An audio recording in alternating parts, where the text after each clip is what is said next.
बहुत बहुत धन्यवाद। हम लोग आज अपने चिंतन को और आगे बढ़ाते हैं और हम लोग कठोपनिषद के इस चिंतन में बातचीत कर रहे थे नचिकेता और यमराज के संवाद का, जिसमें कल तक हम लोगों ने बातचीत किया था कि प्राणवायु के बारे में और हमारे मरने के बाद हमारा जो पुनर्जन्म है वह किस तरह से होता है।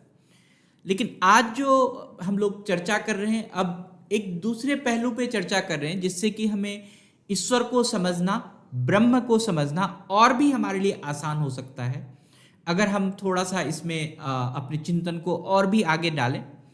इसमें नचिकेता और यमराज कहते हैं, दोनों नचिकेता को यमराज समझाते हैं कि जो अग्नि है वह एक ही अग्नि पूरे ब्रह्मांड में व्याप्त है, एक ही तरह की अग्नि।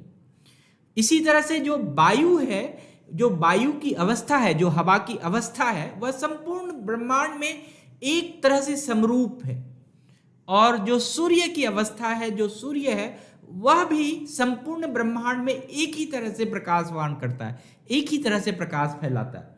और इसको समझने के लिए उन्होंने कहा कि जब हम इस भाव को समझ लेते हैं, इस प्रकार की महिमा को समझ लेते हैं, तो हमारे जो जीवन की अनंत शक्ति है, जो अगर हम देखें कि जो इस ब्रह्मांड में जो अनंत शक्ति है, जो बहुत ही अच्छी अच्छी एक सर्वशक्तिमान शक्ति है, उस शक्ति को हम समझ सकते हैं। तो इसमें कहते हैं कि एक ही अग्नि निराकार रूप से सारे ब्रह्मांड में व्याप्त है। निराकार मतलब उसका कोई रूप नहीं है, अग्नि का कोई रूप है ही नहीं, और वह निराकार रूप से एक ही तरह से पूरे ब्रह्मांड में, उसमें कोई भेद नहीं है कि कहीं की अग्नि तीव्र है, कहीं की अग्नि कुछ है। परंतु जब वह साकार रूप से प्रज्वलित होती है, जब वह अग्नि को हम साकार करते हैं, लाइटर से जब हम गैस जलाते हैं, तिल्ली से जो है कि माचिस की तीली से जो है कि हम अगरबत्ती या दीप जलाते हैं, तो फिर क्या होता है, उस अग्नि का जो आधार रूप है, आधारभूत जो रूप है, उस वस्तु की तरह हो जाता है। जैसे जहां हम उसको प्रयोग करना चाहते हैं उसका रूप वैसा ही हो जाता है। हवन में कुछ और हो जाता है, चूल्हे में कुछ और हो जाता है, दीप में कुछ और हो जाता है, कहीं अगर आग लग जाए तो वहां पर कुछ और हो जाता है। तो जैसा है, जैसा ही उसका आकार अग्नि का है, वैसा ही दृष्टिगोचर होता है। मतलब कि आप जिस तरह से आप फील करेंगे अग्नि को, जिस तरह से आप अग्नि को प्रज्वलित करेंगे, जिस तरह से अग्नि को आमंत्रित करेंगे, वैसा ही आकार जो है आपको अग्नि का दिखेगा। और फिर इसमें कहते हैं कि इसी प्रकार समस्त प्राणियों में जो एक अंतर्मयी परमेश्वर है वह एक है और सब में समभाव से व्याप्त है। हर व्यक्ति में एकदम बराबर मात्रा में व्याप्त है, उसमें किसी प्रकार का कोई भेद नहीं है।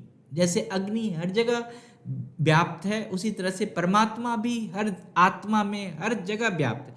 तथापि क्या होता है कि वे भिन्न भिन्न प्राणियों में उन प्राणियों के अनुरूप नाना रूप में प्रकाशित हो जाते हैं। जैसा उस प्राणी का रूप वैसा ही परमात्मा प्रकाशित रहते हैं। जैसा आपका सोच, जैसा आपका भाव, जैसा आपका आधारभूत वस्तु के अनुरूप जैसा आप प्रकाट्य होते हैं, उसी तरह से परमात्मा आपके अंदर प्रकट होते हैं।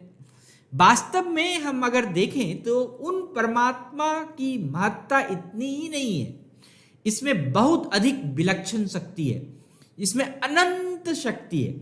एक अगर हम इस शक्ति के बारे में बातचीत करें, अनंत शक्ति का भी एक क्षुद्रतम शक्ति, मतलब एक आप समझिए कि एक बहुत बड़ा शक्ति है, उसका एक अंश से पूरे ब्रह्मांड चल सकता है। पूरे ब्रह्मांड में नाना प्रकार के आश्चर्यमय कोई भी क्रियाकलाप संपन्न हो सकते हैं। तो परमात्मा में इतनी शक्ति, और परमात्मा की शक्ति हम अग्नि के समान देख सकते हैं कि जिस तरह से हम उसको प्रकट करना चाहेंगे उस तरह से वो अग्नि के समान प्रकट हो सकते हैं। इसी प्रकार से कहते हैं, नचिकेता को यम फिर समझाते हैं कि वायु भी जो है एक अव्यक्त रूप में संपूर्ण ब्रह्मांड में व्याप्त है। अव्यक्त रूप मतलब आप वायु का कोई शेप नहीं देख रहे हैं, हवा का कोई रूप नहीं है, हवा सब जगह एक ही तरह से। तथापि वह क्या होता है, भिन्न भिन्न वस्तुओं के संयोग से, जहां जिस वस्तु के संयोग में मिलता है वो उन वस्तु के अनुरूप उसकी गति और उसकी शक्ति हो जाती है। उसी तरह से वो हवा दिखाई देने लगता है।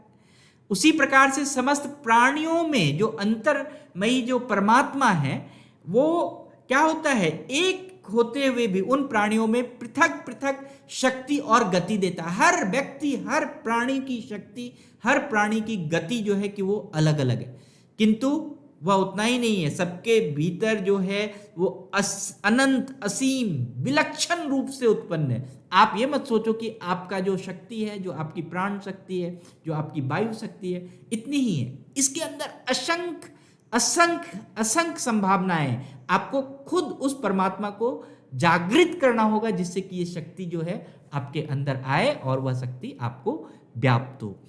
फिर ये कहते हैं परमात्मा के बारे में कि एक ही सूर्य संपूर्ण ब्रह्मांड में प्रकाशित करता है।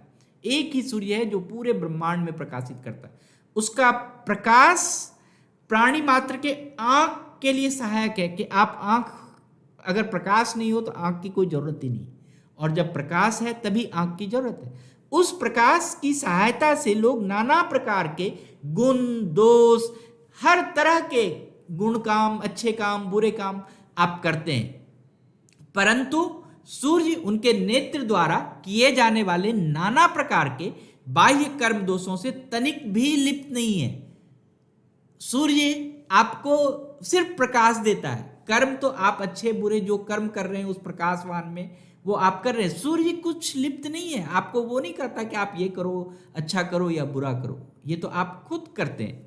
तो इसी प्रकार से इसमें कहा गया है कि जो अंतर्मयी भावना जो है हमारे मन में, परम ब्रह्म पुरुषोत्तम के लिए जो भावना, वो एक ही है, लेकिन सूर्य के समान, सूर्य के प्रकाश के समान एक ही तरह की भावना हमारे अंदर परमपिता परमेश्वर की है। उनकी शक्ति जो है हमारे क्या होता है कि शक्ति युक्त होके हमारा मन, बुद्धि और इंद्रिय द्वारा मनुष्य जो है नाना प्रकार के शुभ अशुभ कार्य करते हैं। शक्ति तो एक ही है, सूर्य के समान, सूर्य की रोशनी की तरह, लेकिन हम क्या करते हैं, हम उसमें अलग अलग तरीके से काम करते हैं। जैसे कि आपको समझने के लिए यहाँ पर बहुत ही अच्छे से दिया, प्रकाश तो है सबके लिए बराबर प्रकाश, लेकिन कोई अच्छा कर्म करता है, कोई बुरा कर्म करता है।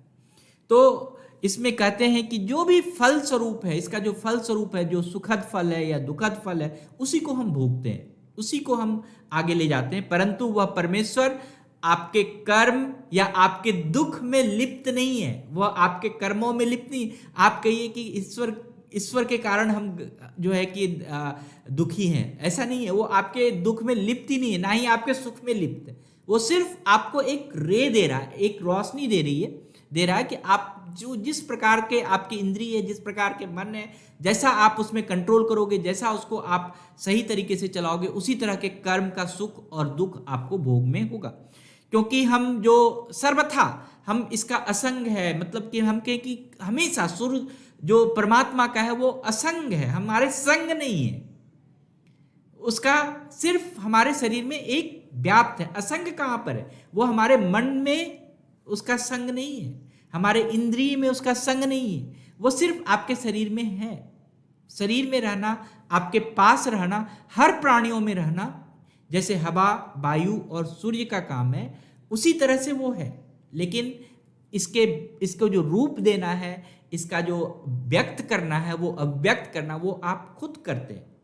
इसीलिए जो समस्त आप देखते हैं कि नित्य चेतन आत्मा को या नित्य चेतन आत्मा की जो गहराई है, उसको स्वयं एक होते हुए आपको देखना है, उनके भाव को निर्माण करना है कि हम सभी के अंदर एक ही तरह के परमात्मा है, हम सभी के अंदर एक ही परमात्मा है, एक ही भाव है सब परमात्मा का।